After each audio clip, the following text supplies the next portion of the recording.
سیلاب زدگان کے حوالے سے چند باتیں آپ سن لیں. پاکستان کی تاریخ میں اس کی مثال نہیں ملتی ہے سیلاب سے جو تباہی آئی ہے. 2011 میں بھی 10 یا 11 میں بھی آیا تھا سیلاب, مگر اتنی خطرناک نوعیت کا نہیں تھا. لاشیں نکل رہی ہیں کیچڑ کے اندر سے, اللہ بچائے. بچے, کچھ لوگ ایسے ہیں جو بیچ میں خشکی میں پھنس گئے, ان کے پاس کھانے کا انتظام نہیں, وہ بھوک سے تڑپ کے مر رہے ہیں, وہاں تک کوئی پہنچ بھی نہیں رہا. اب اس میں ایک طریقہ تو یہ ہے کہ ہم حکومتوں کو برا بھلا کہتے رہیں. اب آپ دیکھیں نا, ان حالات میں میڈیا کو دیکھیں تو ان کے سیاسی جھگڑے پھڈے ہی چل رہے ہیں. وہ ایسا ہے, وہ ویسا ہے, وہ یوں ہے, کوئی بھی قوم کا نہیں سوچ رہا. تھوڑی دیر کے لیے تصور کر لیں, آپ کسی ایسی جگہ پھنسے ہوئے ہوں جہاں چاروں طرف پانی ہو, نہ آپ اس سے نکل کے جا سکتے ہیں, نہ آپ کے پاس کوئی خوراک کا انتظام ہے, تو آپ پہ گزرے گی کیا قیامت گزرے گی, اور کیسے ترس رہے ہوں گے, تڑپ رہے ہوں گے کہ کوئی خوراک کا انتظام ہو جائے اور اس پر اوپر سے دوبارہ بادل برسنا شروع ہو جائیں. تو اس موقع پہ ہماری بہت بڑی ذمہ داری ہے کہ ہم اس قسمہ پرسی میں جو لوگ پڑے ہوئے ہیں, ہم ان کو بے یار و مددگار نہ چھوڑیں.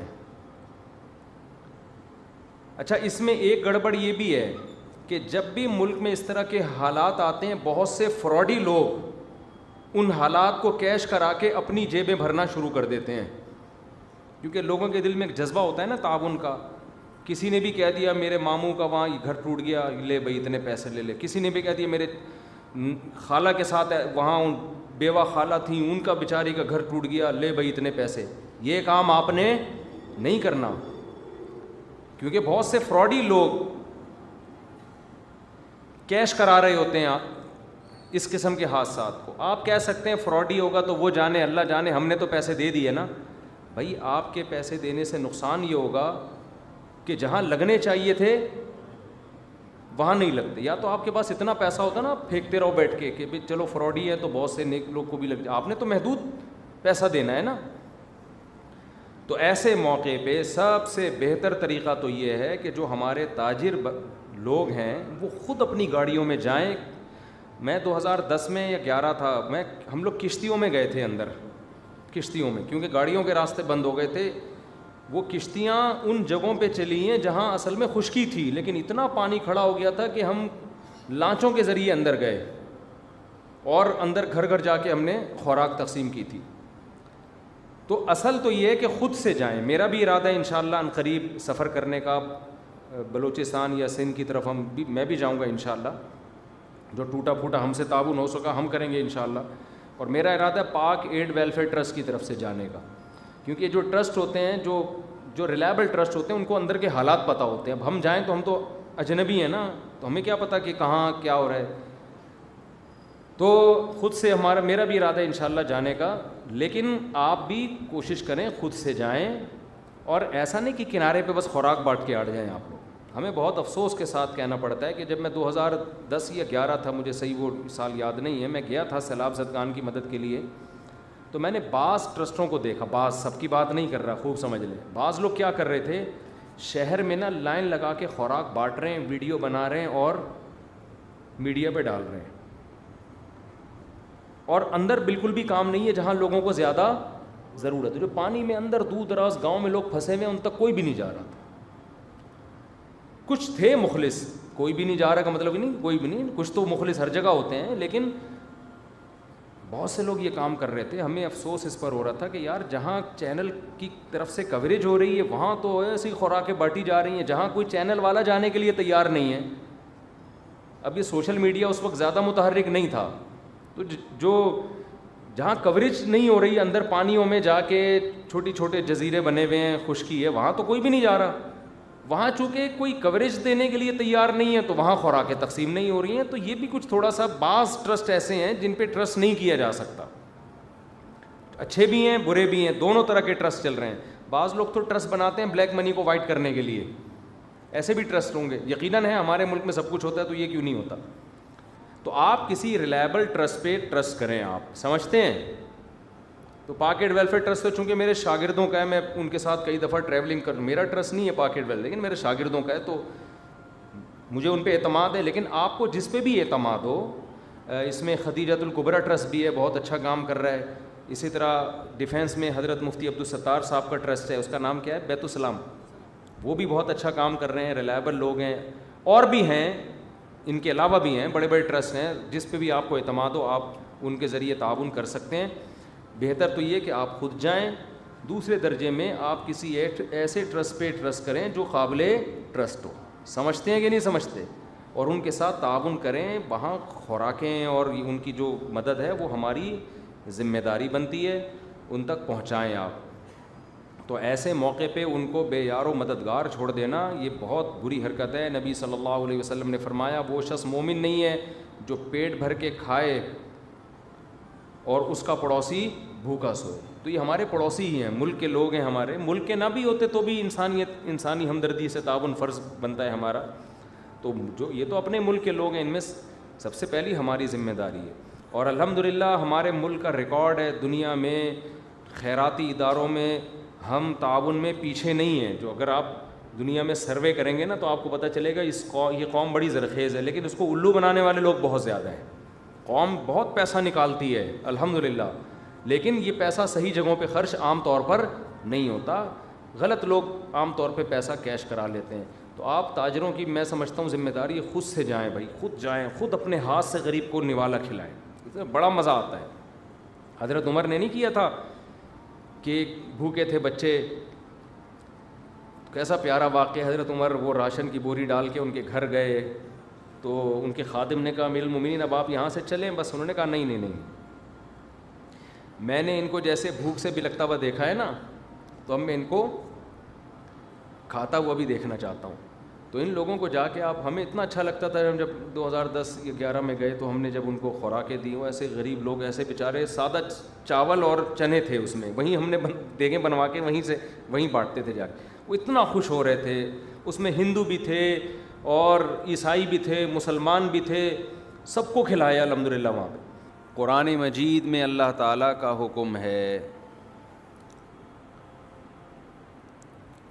کہ مال خرچ کرنے میں اعتدال سے کام لو، میانہ روی سے کام لو.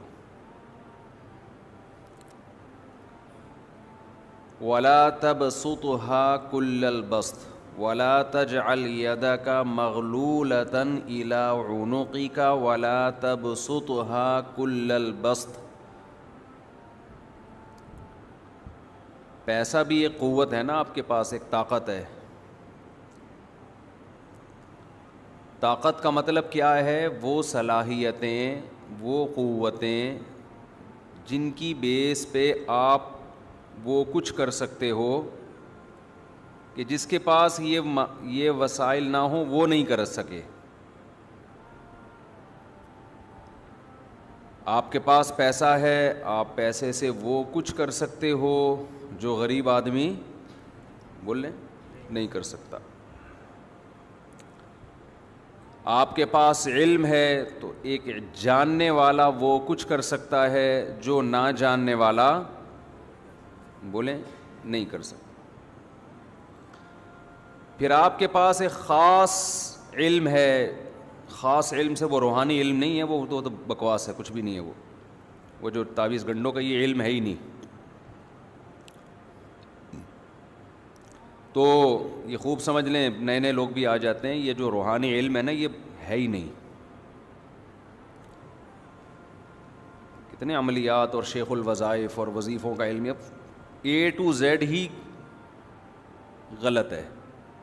وظیفوں کا علم کوئی علم نہیں ہوتا، خوب سمجھ لیں. بہت لوگ بے وقوف بن رہے ہیں.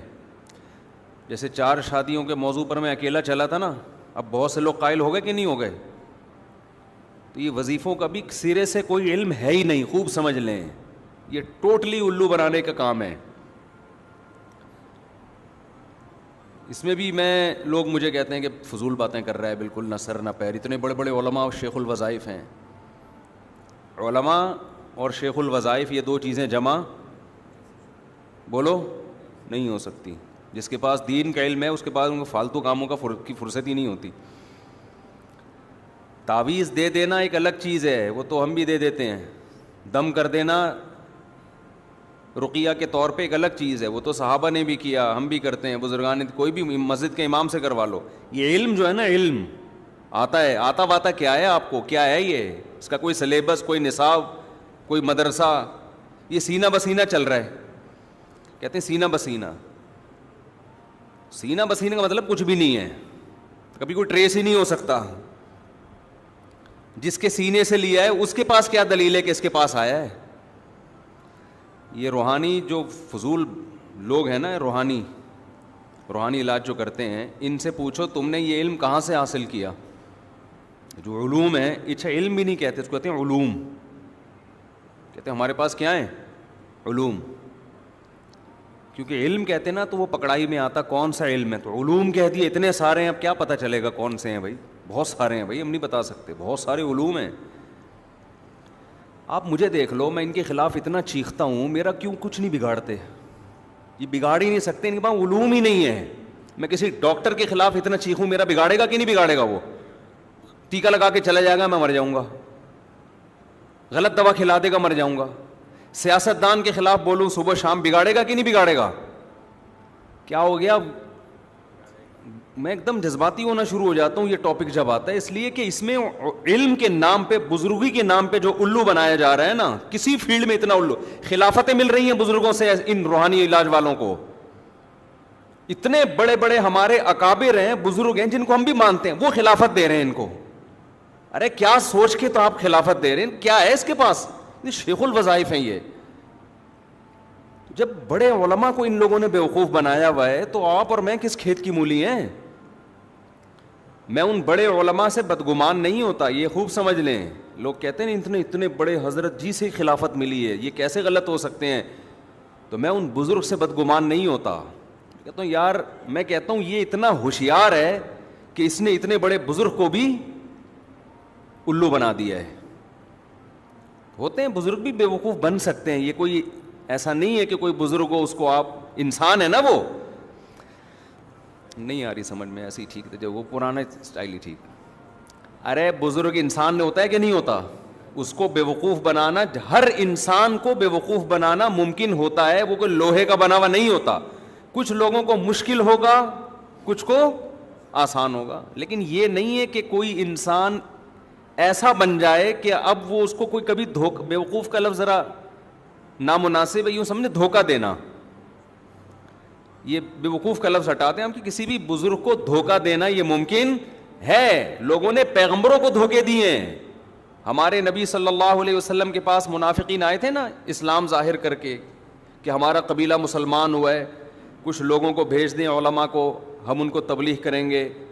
ایسی چکنی چپڑی باتیں کی کہ ہمارے نبی صلی اللہ علیہ وسلم نے حفاظ اور علماء صحابہ کو بھیجا, انہوں نے لے جا کے سب کو شہید کر دیا. تو منافقین تو پیغمبر صلی اللہ علیہ وسلم کو بھی دھوکہ دے سکتے تھے, تو بشر ہیں, انسان ہیں. اللہ نے پھر آپ کو مطلع کیا, لیکن جو نقصان ہونا تھا وہ ہو گیا. تو یہاں یہ جو روحانی علاج والے ہیں, یہ بھی بزرگوں کو دھوکہ دیتے ہیں, بیوقوف بنا دیتے ہیں. بزرگ بیچارے انسان ہیں, وہ خلافت دے دیتے ہیں کہ اتنا نیک آدمی تو میں نے پہلی دفعہ دیکھا ہے. بلکہ وہ سوچ رہے ہوتے ہیں جن کو دیوی ہے ان سے لے کے انہی کو دو. اصل تو یہ ہے, یہ ایسے چکنی چپڑی باتیں کرتے ہیں یہ جو وظیفوں کے شیخ ہوتے ہیں. چھوڑ دو,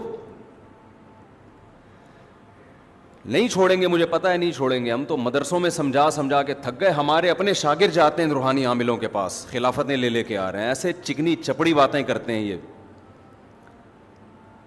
اور مجھے تو کم از کم یہ نہ بتایا کریں کہ وہ جو روحانی عامل ہے وہ تبلیغی ہیں, تو وہ جہادی ہیں, وہ آپ کے فلانے کے خلیفہ اور ڈمکانے. میں ان سے قطعاً متاثر بولو نہیں ہوتا, مجھے ان کی اوقات پتہ ہے الحمدللہ.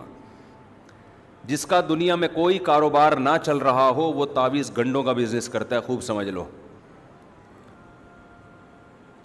اور یہ جو کہتے ہیں نا پیسے نہیں لیتے, یہ بہت ہوشیار ہوتے ہیں جو پیسے نہیں لیتے. حقیقت بتا رہا ہوں, میں جب نکاح کی فیس نہیں لیتا تھا زیادہ پیسے آتے تھے. اب جب فیس متعین کر دی ہے 1 روپیہ بھی کوئی اس سے زیادہ نہیں دیتا. حقیقت ہے, جب نکاح کے پیسے نہیں لیتا تھا نا تو جیب میں ہاتھ ڈالے ہدیے کے طور پہ جتنے آئے دے دیے. نہیں میں نے کہا نہیں بھائی میں پیسے نہیں لا رہے, مفتی صاحب پکڑے نا. اب جب ہم نے فیس متعین کر دی تو اب بارگیننگ ہو رہی ہوتی ہے. ہمارا جو بندہ ہے نا, یار تھوڑا کم کر لیں, آدھے کر لیں, یار غربت ہے, مہنگائی ہے, اس طرح کی. تو جو نہیں پیسے لیتے وہ اپنے زعفران بیچ رہے ہوتے ہیں. ایسے بھی ہیں کہ بھائی مجھے پیسے ویسے نہیں چاہیے, یہ زعفران ہے اور اونٹ کی چھال ہے, پتہ نہیں وہ کیا کیا. اچھا پھینکنے پر گورنمنٹ نے کوئی پابندی نہیں لگائی. تعویذ لکھو زعفران سے, کیوں کیا ہے بس زعفران. بھائی یہ علوم ہے نا, علوم ہے, ہمارے پاس ہے, تمہارے پاس تھوڑی ہیں. یہ تعویذ کس سے لکھا جائے گا؟ زعفران سے. ابے کیوں لکھا جائے گا؟ علوم ہمارے پاس ہیں, تمہارے پاس نہیں ہے. کہاں سے آئے علوم؟ بھائی دو زانوں بیٹھنا پڑتا ہے بڑے بڑے لوگوں کی خدمت میں. جن کے پاس بیٹھے وہ کہاں بیٹھے تھے؟ وہ اپنے بڑے کے پاس بیٹھے تھے. وہ کہاں بیٹھا تھا؟ آخر میں سلسلہ کون سے کدھر جا کے ملتا ہے؟ پتہ نہیں کہاں جا کے ملتا ہے. صحابہ تابعین سے تو نہیں ملتا, نہ کسی انگریز سیاستدان سے ملتا ہے, نہ کسی یونانی حکیم سے ملتا ہے. ایسے ہی ہے جیسے آپ ایک ریگستان میں سفر کر رہے ہیں, آگے پتہ ہی نہیں, خانیوال پہ جا کے دو ہوتے ہیں نا, ایک سرگودا الگ اور لاہور الگ. خانیوال پہ جا کے آپ کو جنگل میں بھیج دیا, کہاں جا رہا ہے بھائی؟ بس جا رہے ہیں, کوئی سر کوئی پیر نہیں. اور ان کا اثر انہی پر ہوتا ہے جو ان لوگوں پر یقین رکھتے ہیں. اب آ گئی یہ بات تو میں اس کو ذرا نمٹاؤں نا, پھر آدھی بات سے پھر آدھے کلپ بنتے ہیں. تو کیا کہہ رہا تھا میں یار, وہ اعتدال تو ابھی آ رہا ہوں. اچھا مجھے بھی لوگ کہتے ہیں آپ روحانی علاج والوں کے رد میں اعتدال سے کام نہیں لیتے. جو میں اعتدال دیکھو اعتدال کی ڈیفینیشن کیا ہے. اعتدال کا مطلب یہ نہیں ہے کہ 2 پوائنٹ آپ نے متعین کی اور میں اس کے بیچ میں آ جاؤں. 2 حدوں کے درمیان کو اعتدال کہتے ہیں نا, لیکن وہ حد آپ تھوڑی متعین کریں گے. حد شریعت متعین کرے گی. جہاں شریعت نے رہنمائی نہیں کی وہاں عقل متعین کرے گی. اس کی مثال ایسے جیسے لوگ کہتے ہیں کہ قادیانیوں کے بارے میں اعتدال سے کام لو, ان کو کافر نہ کہو. اعتدال یہ ہے کہ آپ ان کو یہ کہہ دو کہ بھئی یہ ٹھیک ہے مسلم نہیں ہے, لیکن کافر نہ کہو. کافر کہنا بے اعتدالی ہے. یہ بے اعتدالی کی ڈیفینیشن آپ نے خود متعین کی ہے. ہم کہتے ہیں اعتدال یہ ہے کہ کافر کہو, بے اعتدالی یہ ہے کہ قتل کے فتوے نہ لگاؤ. یہ حد سے زیادتی ہو. تو حد متعین کون کرے گا؟ شریعت متعین کرے گی. اس حد کو کراس کرنا بے اعتدالی ہے. جہاں شریعت نہیں ہے وہاں کون متعین کرے گی؟ عقل. ایک جعلی حکیم, ایک جعلی ڈاکٹر بیٹھا ہے جس کو کچھ بھی نہیں پتا, وہ علاج کر رہا ہے. ہم کہیں گے نا اس کے کلینک بند کراؤ, اس کا مطلب بند کراؤ, دھرنے دو, جلوس نکالو. اس طرح کے لوگوں کی صحتوں سے کھیل رہے ہیں. ایک آدمی کہہ رہا ہے بے اعتدالی کر رہے ہو, تو یہ بے اعتدالی کہلائے گی؟ بھائی 2 نمبر جب ہے تو کیوں؟ تو یہ بے اعتدالی نہیں ہے, یہ عین اعتدال ہے جو میں کہہ رہا ہوں. تو میں جلدی سے یہ سمیٹ کے ختم کروں. یہ جو روحانیت کے نام پہ جو کچھ ہو رہا ہے نا, اس میں کوئی کسی کا اور بڑے بڑے علماء کے ساتھ یہ پھلترو کی طرح چپکتے ہیں روحانی علاج والے. میرے ساتھ بھی بہت چپکنے کی کوشش کی, میں نے بھگایا ہے. ان میں ایک چیز ہوتی ہے تمام روحانی والوں میں نا, غیرت نہیں ہوتی. آپ ان کو دھکے دے کے نکالیں, آپ ان کو گالیاں دے کے اپنے پاس سے نکالیں, یہ پھر بھی غصہ نہیں کریں گے. وجہ کیا ہے کہ یہ کام غیرت کے ساتھ کیا ہو گیا, نہیں چل سکتا. غیرت مند آدمی زیادہ پیسے کما نہیں سکتا ہے, سمجھ رہے ہو؟ آپ ان کو دھکے دو, ان کو گالیاں دو, ان کو برا بلا کہو, یہ پھر بھی چپکیں حضرت حضرت حضرت کرتے. ان کو پتا ہے یار یہ حضرت مشہور ہے, اس کے ساتھ جب تک سیلفیاں نہیں آئیں گی اور یہ سر پہ شفقت کا ہاتھ نہیں رکھے گا ہم دنیا میں مشہور نہیں ہوں گے. ایسے دکانیں بناتے ہیں نا اپنی آپ کی. بڑے بڑے علماء کے ساتھ اسی طرح بیٹھتے ہیں. ظاہر ہے علماء بااخلاق ہوتے ہیں, جب وہ کوئی اتنی عزت دے رہا ہوتا ہے وہ بھی سمجھتے ہیں بیچارہ نیک آدمی ہے, بٹھا لیتے ہیں. پھر اپنے اوپر علماء دم کروا رہے ہوتے ہیں ان سے.